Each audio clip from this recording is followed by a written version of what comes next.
All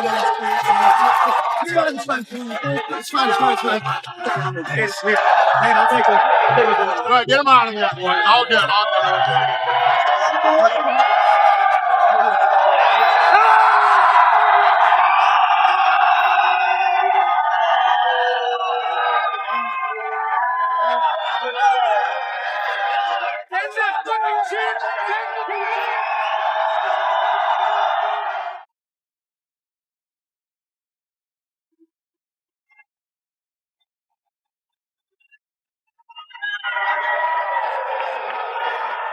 That's what Conor's doing that. That's what he's doing. He's mocking that. That's hilarious. Mind. Speaking of Conor, how well does he do next week? Boy, we're going to find out. We're really going to find out what's going on if it gets into the second and third rounds. That's when we're really going to find out. We'll know. We'll know immediately at that point. But I mean, whether or not he can really fight for 5 rounds. I against a don't guy know with if he can, man. With a great gas tank. Yeah. After 5 years of tearing your body up. You don't know, right? Because it's all in a vacuum. Like, there's some training footage of him beating guys up that you've seen, but who knows what he actually has been doing. We know he's been partying, but has he also been really training? Because if he's been really training and he shocks everybody because he's still got his skills. Yeah. I mean, my God, if he somehow or another sparks out Max in the first round. Do you know how big he becomes? He's right back. Right back. Right back. I mean, he's right back. Him and Justin Gaethje, the biggest fight in the history of the known universe. That would be sick. They go for the BMF title at 170. Right. Conor's I don't want to cut any weight. Right. That fight would be crazy. My only concern is his size. Max struggled with bigger dudes. Dustin the first time, then Max came back bigger, which we know because when he went back down, he struggled, with Arlovsky. He went 5 rounds with Justin. So, I'm just waiting to see, is Conor able to put that fucking weight on him and have a problem? Is he a bigger dude, though? They both fought at the same weight class. Yeah, they did start at 45. When Max was fighting at 145 when he was a champion, he was walking around 176. He's a big guy. He's a bigger guy. Well, good. He's big. I mean, I love Max. And, I think it's going to be interesting to see. Look, Conor in his prime was elite. Conor Eddie Alvarez, if it's that Conor right now fighting Max, I'd be like, holy shit. Yeah, that's different. That's different. But can he regain that form? Right. We don't know. I mean, he's a special dude. And if he starts talking to Conor like that in the middle of the fight and teeing off on him, if Conor gets tired, it could get rough. But I still, I agree that there is a chance Holloway is going to take this fight. Yeah. Who, if I put you on the spot, who would you pick and how? Max. Yeah. Max? I think so. Yeah. You think he stops him, or could you see this going all 5? Or I think he's going to stop him. Yeah, I think. So yeah, and then it opens up all sorts of interesting opportunities. Both of them are talking about Gaethje at 55. Islam at welterweight. So who knows? There could be a lot of fun stuff. But I think the big thing is, Conor has 1 fight left on the UFC contract after this, and I think he really, really wants to fight for BKFC at some point. Which nice. I would like to see Conor in BKFC. I think that's his world. I think he'd shine there. Short rounds. You got heavy punches. The tricky part with BKFC is, which I think will be fine for him, is just such a tight circle. It's going to be tough for a lot of footwork. But yeah, I think if he's in there and he's landing some of those big Conor punches, that's going to be fun to see. So yeah, we'll see if he does it or if the UFC breaks the bank to keep him around, depending on the success of this event. I think it ultimately depends on this fight. Right? Conor McGregor's been out there living his best life. Fair play. Going around the world on his Lamborghini yacht and spending shitloads of dough, right? Fair play to him. But there's one thing he knows how to do, and that's fight. And he knows how to knock people out in the very first round as well. And that first round against Max Holloway is going to be very, very interesting. Max is going to have to be careful. He's not the type of guy to dance around and stay away and just just jab and jog. No, he's going to stand his ground and fight like a man. And that's what's going to make it so dangerous. Because yes, of course, if he gets out of the first round and it goes to the second and the third round, Conor McGregor was never a cardio machine. He was always a guy that tended to fade in the prime of his career. And if he struggled going into the later rounds in the prime of his career when he was coming up, he's certainly going to struggle now when the man's pushing 40 and he hasn't fought in 5 years. Has he trained hard for this fight? Of course he has. 100%. Has he pushed himself harder than what he was doing in 2013, 14, 15? I don't know. I don't know if that's even possible when you have accumulated all the wealth, when you've knocked it out of the park, when you've conquered the game already. Do you still have to train quite as hard, right? Because if he has done, then maybe. But even when he was, because he had to have been back in the day, he still got tired the longer the fight. I've never ever made a secret of it. I'm a massive Conor fan, but I'm also a massive Max fan. You know, Conor started coming up when I was just starting out my pro career. His UFC run started. So he was a guy that I genuinely looked up to as I progressed in the sport. Imagine this. Imagine Conor beating Max Holloway and getting that title shot. I think if there's one guy who can rip up the script, it's Conor McGregor. As he's done so many times. Yeah. I'm going with the Mac. I'm never going against it. I'm never going against Conor. Yeah. Okay. No matter against, like, Max Holloway, massive fan, love him. He's a great fighter, and, you know, he's a deserving of everything that he's gotten and all the praise. But I can't go against Conor. Where do you think Conor could win the fight? You know, Conor has that scary timing. He has that scary timing. Everybody that's fought him says that. Yeah. That timing, and he has that sneaky power. Everybody that fights him says when he hits you, you feel it. Yeah. You know, but it just takes one. It just takes one. Ilya knocked out Max. You know, it's the closer this long-awaited showdown gets, the louder the debate becomes.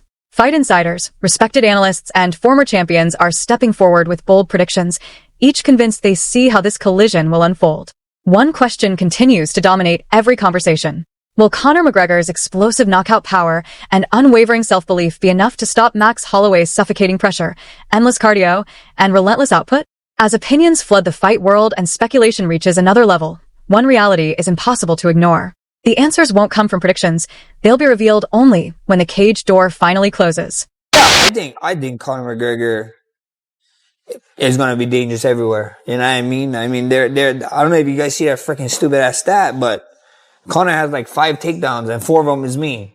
So it's not only his left hand, he might in his back pocket think, I can wrestle this guy maybe, you know, and then everybody keep talking about his leg, but I think Conor kicks, you know what I mean? So at the end of the day, there's a lot more than just his left hand, you know, and if Conor's thinking only his left hand, then he's already behind in the fight. So I think so. We're going to see a very dangerous mixed 25-minute fight.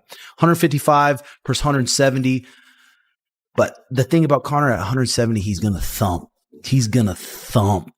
His punches are going to be heavy and hard. So Max is going to have to be very, very alert early on. That first 10 minutes of that fight, Max cannot sit there and exchange with him.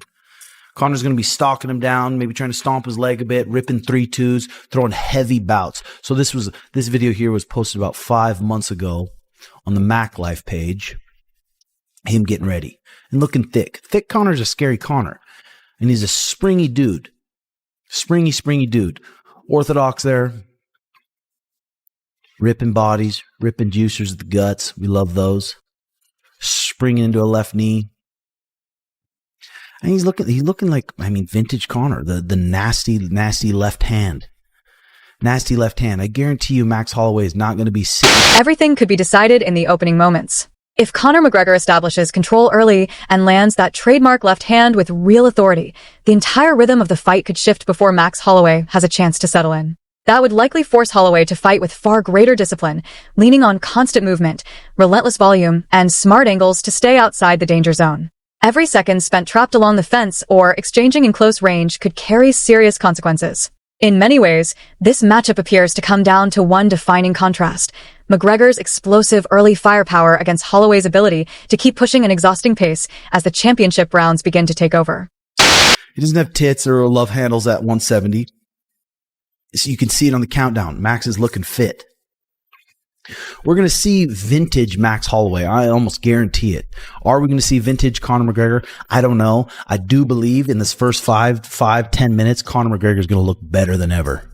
He's going to come out there, look composed, throwing his lead uppercut, boom, boom, boom, slipping outside his 2, really making Max miss.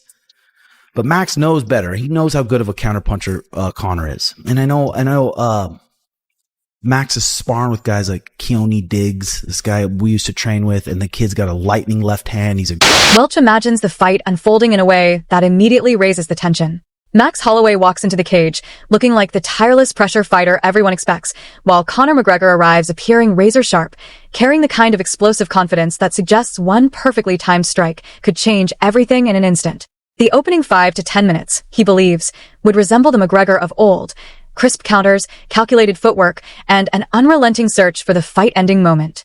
Holloway, however, is expected to answer with the composure and discipline that have become defining parts of his career.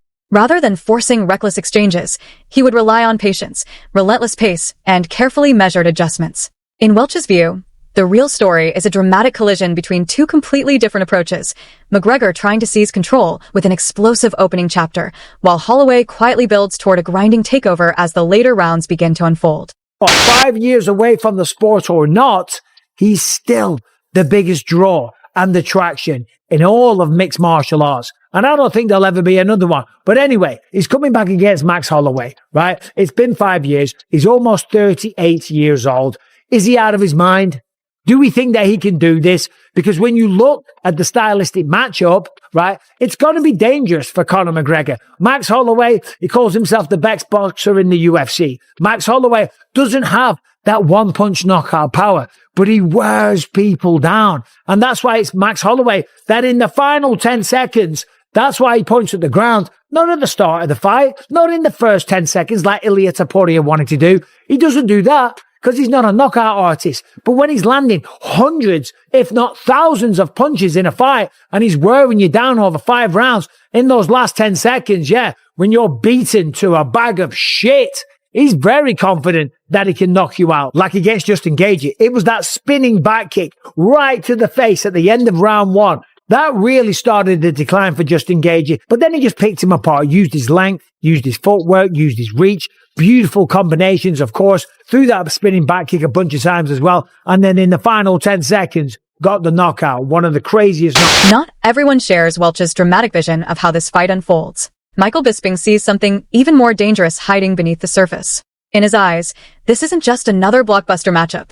It's a stylistic puzzle that could create serious problems for Conor McGregor. What makes Max Holloway such a difficult opponent isn't one devastating punch. It's the relentless accumulation of clean shots, constant pressure, and non-stop volume that slowly drains fighters over the course of 5 grueling rounds. McGregor still possesses the kind of explosive power capable of changing everything with a single perfectly timed strike, and that threat can never be ignored. But as the clock continues to tick, the momentum appears to shift toward Holloway's calculated approach. The longer the contest survives, the more it seems to favor his steady dismantling process, a slow, suffocating strategy that many believe becomes more dangerous with every passing minute. Marathon runner. He's a sprinter.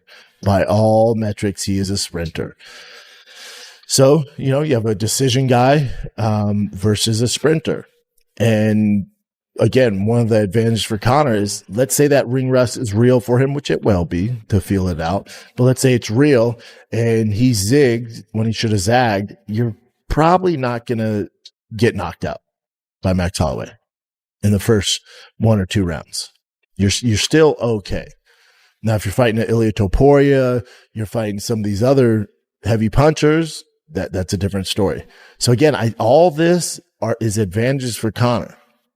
Now, all this being said, we have no clue what version of Conor we're going to get. Brendan Schaub takes Michael Bisping's analysis a step further, narrowing the spotlight onto what he believes could become the defining storyline of the entire fight. In his view, Conor McGregor has always been at his most dangerous during the opening stages, attacking with explosive intent and looking to seize complete control before the contest has a chance to settle. That aggressive blueprint has produced some of the biggest moments of his career, giving him a critical edge early. Still, Schaub points to the question that continues to follow McGregor into every major matchup. If that furious pace drains his gas tank before the finish arrives, the path to victory becomes far more difficult. Against a relentless pressure fighter like Max Holloway, those explosive opening minutes may be more valuable than they would be against someone searching for one knockout punch. In the end, everything could come down to one lingering mystery. Does McGregor's fast start become the fight-ending breakthrough? Or is it simply the opening chapter before Holloway begins another trademark late-round takeover? In the 70, right? 70, which I think is a huge advantage for Conor. You think it's a huge advantage for Conor? Yes. Really? Just because he's bigger, stronger? He's had how long off and he got himself out of the testing protocol to put on the weight the right way. Conor's a big cat. Max Holloway probably walks around at 172 max. Is that true? I thought he was heavier than that. 172, 173, 172, maybe 174. Really? Like he'll have to cut maybe 3 pounds. Really? 170 is not ideal for Max. It's ideal for Conor. Why is it not ideal for him though? Because there's this misconception, and Rogan spreads this too, and you guys haven't fought. So when they go, well, it'd be better if he fought if it's Max, if he fought at his true weight 170, that doesn't, just because he walks around at 170 doesn't mean that's his ideal weight. Yeah. His ideal, it's like, because he may not be in shape, right? Or his timing, or he's not as fast, or there's a number of things. He gets up to 190, they say.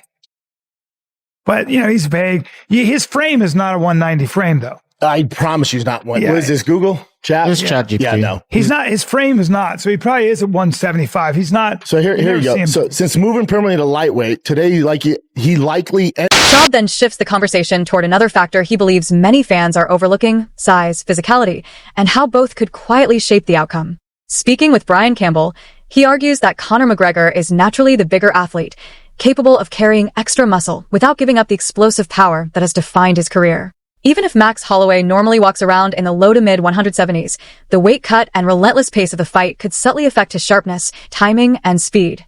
From Schaub's perspective, the numbers on the scale may influence the opening exchanges more than people realize. That physical edge could help McGregor establish control before Holloway settles into his rhythm. He ultimately leaves viewers with one intriguing conclusion. While most attention remains fixed on striking and cardio, the hidden story may be whether size becomes the quiet advantage that changes everything once the action begins. Conor, Max, early thoughts on the matchup, Jorge? I think it's going to be a good fight with Max. Like I've been saying, I'm riding with Max. I'm betting the house on Max. I think Max is going to make it non-competitive. At some point, after like a minute or two in the fight, Max is just going to take over. Yeah. All the experience that he's put together in these 5 years, staying in shape is the number one thing, as we all know as fighters. If you got a Ferrari versus a Honda Civic, the Ferrari has a quarter tank of gas, it's going to lose every time. So I think... On the opposite side of the debate, Jorge Masvidal sees the fight unfolding very differently. Rather than buying into McGregor's explosive early threat, he believes Max Holloway has the tools to survive the opening storm before gradually taking control.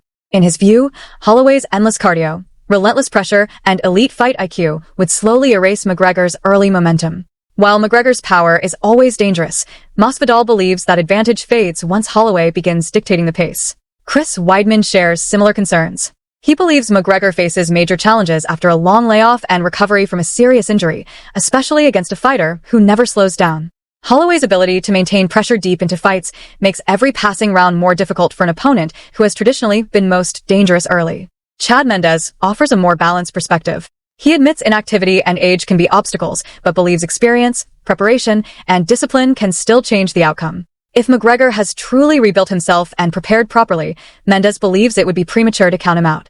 Big John McCarthy focuses on Holloway's continued evolution compared with McGregor's years away from competition. He agrees McGregor's best opportunities come early, but if Holloway survives that dangerous opening stretch, the fight could steadily swing in his favor. His blueprint is simple. Weather the early storm, then force the fight into the later rounds where Holloway's pace and conditioning become overwhelming. Sean O'Malley believes the result will reshape the conversation around McGregor's future. A knockout victory would silence critics and prove his comeback is real, while a dominant decision would spark new rivalries, rematches, and legacy debates. Eric Nixick highlights the business side of the matchup. A McGregor win would create massive headlines and major financial opportunities, but questions about how long he plans to remain active make every appearance even more significant. Despite their different predictions, nearly every expert agrees on one point. This is a defining crossroads. McGregor's explosive early power will clash with Holloway's relentless pace and endurance. When the cage door closes, speculation ends. Will McGregor reignite his legacy, or will Holloway once again prove that pressure and persistence are the ultimate equalizers?